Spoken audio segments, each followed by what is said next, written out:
نحمده ونصلي ونسلم على رسوله الكريم ما بعد فاعوذ بالله من الشيطان الرجيم بسم الله الرحمن الرحيم وَلَقَدْ عَلِمْتُمُ الَّذِينَ اعْتَدَوْا مِنْكُمْ فِي السَّبْتِ فَقُلْنَا لَهُمْ كُونُوا قِرَدَةً خَاسِئِينَ صدق اللہ العظیم وصدق رسولہ النبی الکریم ونحن علی ذلک لمن الشاہدین والشاکرین والحمد للہ رب العالمین۔ میرے مصطفیٰ کریم صلی اللہ تعالیٰ علیہ وسلم کے پیارے دیوانوں، بنی اسرائیل یہ وہ لوگ ہیں کہ جن میں اللہ تبارک و تعالیٰ نے اپنے بہت سارے انبیاء کو بھیجا، لیکن یہ لوگ رب کی نافرمانیاں کیا کرتے تھے اور رب کی ناشکری کیا کرتے تھے۔ یہ قوم بہت سرکش اور بہت مکار ہے اور نافرمانی کرنے میں ان کا دنیا میں ثانی نہیں ملتا۔ عقبہ کے قریب ایلا نامی گاؤں میں تقریباً 70,000 یہودی رہتے تھے جو حضرت داؤد علیہ السلام کی امت تھے، حضرت داؤد علیہ السلام کی قوم تھے۔ ان کا جو پیشہ تھا وہ مچھلی پکڑنا، یعنی وہ مچھیرے تھے۔ تو اللہ تبارک و تعالیٰ نے جب ان کا امتحان لینا چاہا تو اللہ تبارک و تعالیٰ کی طرف سے حکم ہوا کہ تم ہر دن شکار کر سکتے ہو مچھلیوں کا، لیکن تمہیں ہفتے کے دن شکار نہیں کرنا ہے۔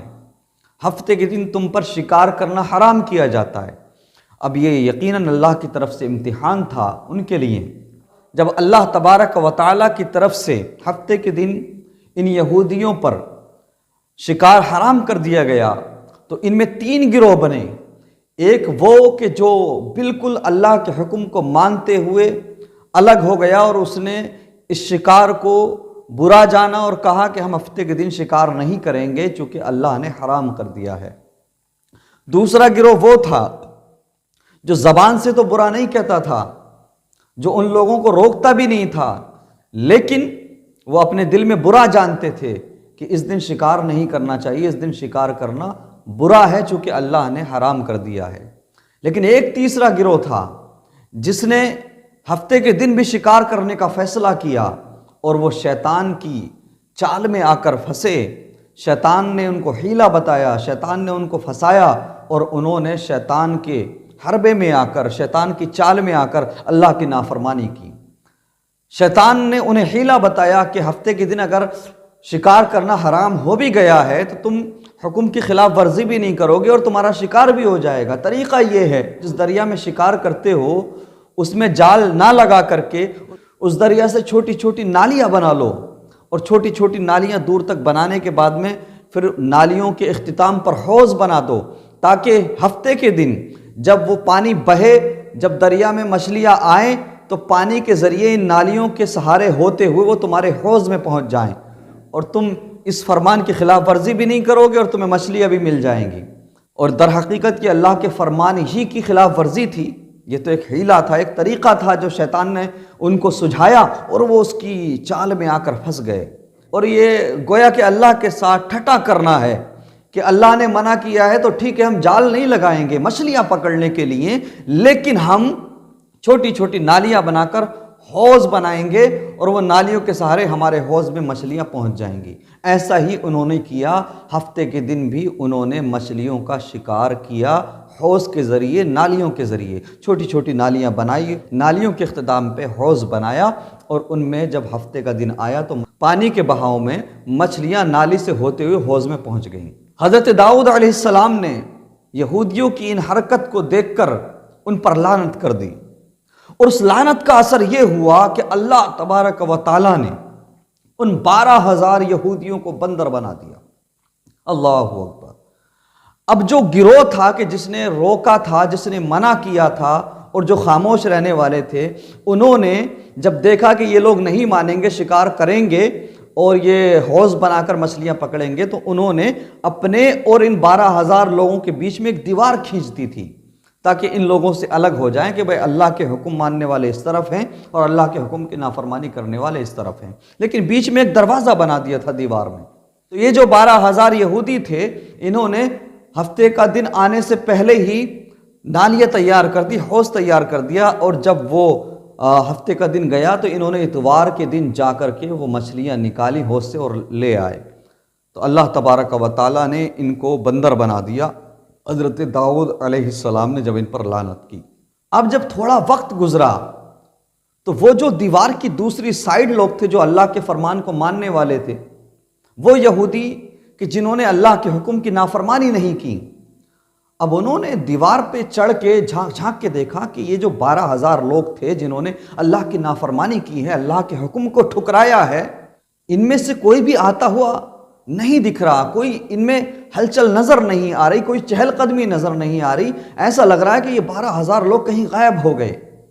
جب ان باقی حضرات نے، باقی لوگوں نے جو اللہ کے حکم کو مانے اور اللہ کے حکم کو مان کر اللہ کی نافرمانی نہیں کی اور انہوں نے شکار نہیں کیا، جب انہوں نے دروازے کو کھولا تو یہ 12,000 لوگ بھاگے، تو یہ دنیا والوں نے دیکھا، ان باقی یہودیوں نے دیکھا کہ یہ 12 کے 12,000 یہودی بندر بن چکے تھے۔ اللہ اکبر۔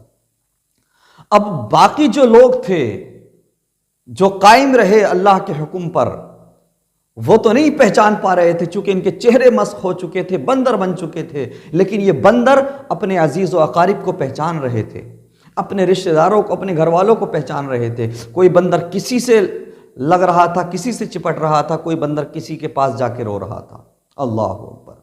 اس کے بعد میں 3 دن تک یہ بھوکے پیاسے رہے، یہ 12,000 لوگ، جو 12,000 یہودی جو بندر بنے، 3 دن تک یہ بھوک اور پیاس سے جنگ لڑتے رہے، بھوکے پیاسے رہے، تڑپتے رہے، اور نتیجہ یہ ہوا کہ 3 دن کے بعد یہ سارے کے سارے مر گئے۔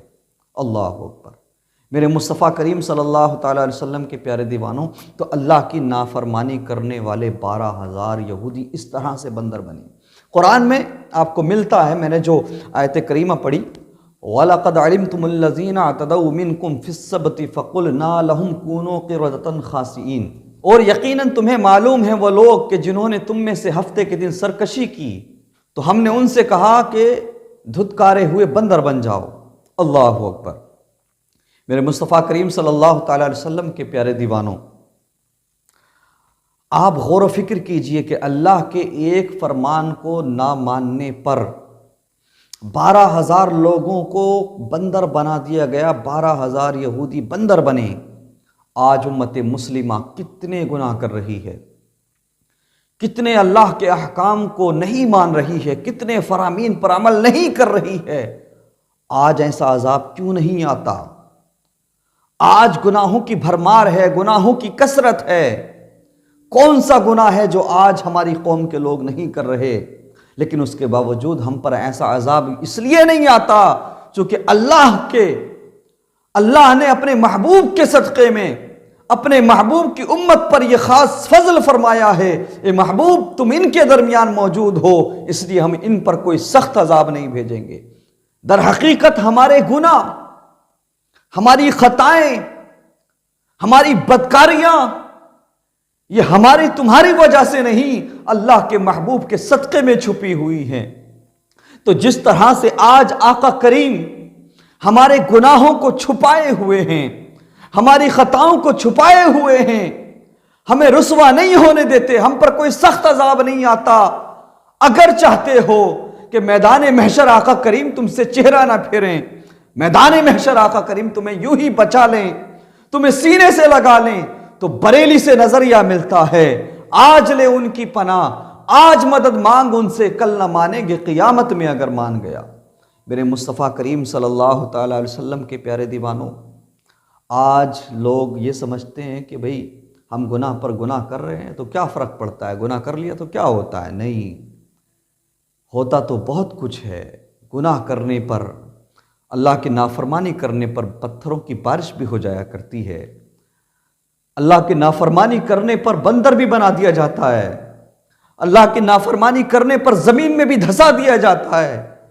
اگر ہمیں تمہیں ایسے عذاب کا سامنا نہیں ہے تو یہ فقط آمینہ کے لال کا صدقہ ہے، یہ فقط مدینے والے مصطفیٰ کا صدقہ ہے۔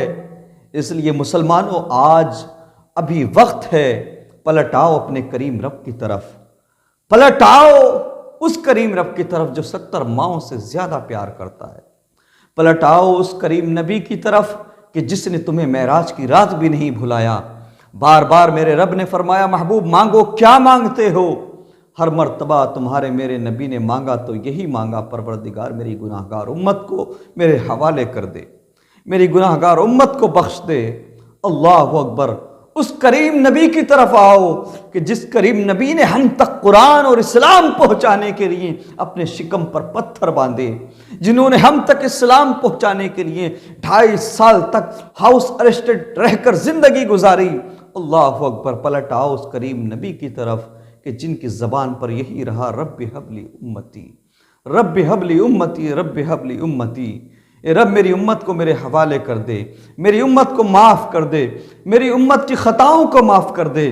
یقیناً آج بھی ہماری نجات کا ذریعہ، ہماری کامیابی کا ذریعہ، آج بھی ہماری نجات کا ذریعہ مصطفیٰ کریم سے محبت کرنے میں ہے، مصطفیٰ کریم کے کردار کو اپنانے میں ہے، مصطفیٰ کریم کی سیرت کو اپنانے میں ہے۔ میرے مصطفیٰ کریم صلی اللہ تعالیٰ علیہ وسلم کے پیارے دیوانوں، اللہ سے دعا ہے کہ اللہ تبارک و تعالی ہم تمام کو اپنے محبوب صلی اللہ تعالیٰ علیہ وسلم کا عشق عطا فرمائے۔ وآخر دعوانا ان الحمد للہ رب العالمین وما علینا الا البلاغ۔